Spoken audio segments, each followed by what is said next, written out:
Northern California, late 1960s. A time of peace rallies, rock music, and rebellion. But beneath the counterculture and sunshine, something dark was stalking the night. A killer, calculating, cold, and desperate to be known. They called him the Zodiac. It began on a quiet night, December 20th, 1968.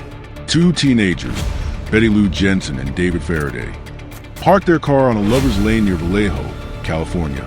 What happened next would change the course of American true crime forever. A man approached their car. He fired into the vehicle, 5 shots in total. Both teens were killed instantly.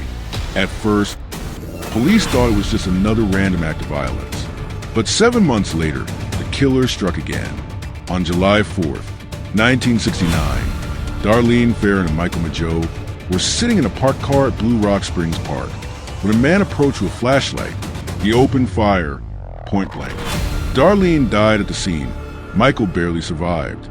Then, just days later, the local newspaper received a letter. It began simply, "Dear editor, this is the murderer of the 2 teenagers last Christmas." The writer went on to describe details of the crime only the killer could know. He demanded the letter be printed on the front page of the paper and enclosed something else, a strange cipher made up of symbols, circles, and triangles. He signed it with a symbol, a circle with a cross through it, the mark that would soon terrify all of California. The cipher was published, and within days, a couple from Salinas cracked it. It read, "I like killing people because it is so much fun. It is more fun than killing wild game in the forest because man is the most dangerous animal of all." But even then, the message ended with a chilling confession. "I will not give you my name because you will try to slow down or stop my collecting of slaves to the afterlife." The Zodiac wasn't just a murderer. He wanted fame, fear, and control.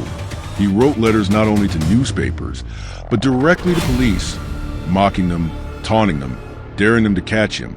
He claimed responsibility for more than 30 murders, though only 5 have ever been confirmed. Each letter dripped with arrogance and a morbid sense of humor. He played games with detectives and journalists, sending cryptic messages filled with symbols, misspellings, and codes. The world had never seen anything like him. On September 27, 1969, the Zodiac struck again. Brian Hartnell and Cecilia Shepard were picnicking at Lake Berryessa when a man appeared wearing a bizarre black hood marked with the crosshair symbol. He tied them up and stabbed them repeatedly. Cecilia would die 2 days later. Before leaving, the killer drew a symbol on the victim's car door, along with the dates of his previous murders. He even called the police himself from a payphone to report what he'd done.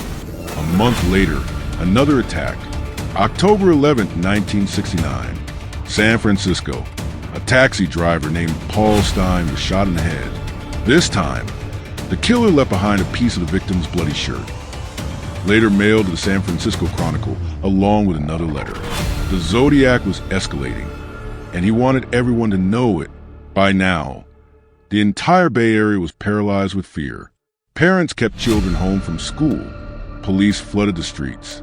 Reporters fought for each new letter, each cryptic clue. And then he disappeared. Months passed without another attack, but the letters continued. Some included cryptograms no one has ever solved. Others contained chilling threats, like a plan to shoot school children as they got off a bus. The police had suspects, hundreds of them, but one name still echoes louder than the rest: Arthur Lee Allen. He was a school teacher. He owned a Zodiac brand watch with the same crosshair symbol. He lived near the sites of murders.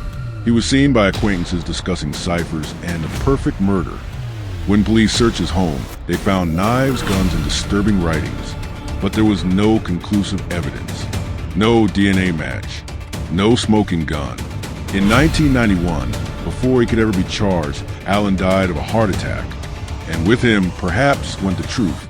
For decades, investigators and amateur sleuths tried to finish what the police could not. They studied the ciphers, analyzed handwriting, compared fingerprints.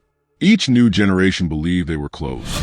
Each time, the case slipped through their fingers. In 2021, a group of cold case investigators calling themselves the Case Breakers claimed to have finally identified the Zodiac as Gary Francis Post, a house painter from California who had died in 2018. They pointed to scars on his forehead that seemed to match police sketches and alleged evidence found in his darkroom. But the FBI never confirmed it, and officially, the case remains unsolved. The Zodiac's letters ended in the mid-1970s, but even in silence, he continued to haunt popular culture in films, books, and endless online theories. His symbols have become icons of evil. His ciphers, a monument to human desire to understand the unknowable. He once wrote, "When I die, I will be reborn in paradise, and the ones I have killed will become my slaves." Maybe he believed that, or maybe he simply wanted to make sure we would never forget him. More than half a century later, the case files still sit in police archives. Over 2,500 suspects, dozens of letters, 5 confirmed victims, and one name that continues to elude us. Who was the Zodiac Killer? A lone psychopath craving attention? A man with military training and access to encrypted code systems? Or someone close to the investigation itself, hiding in plain sight? Every year, new technology offers fresh hope.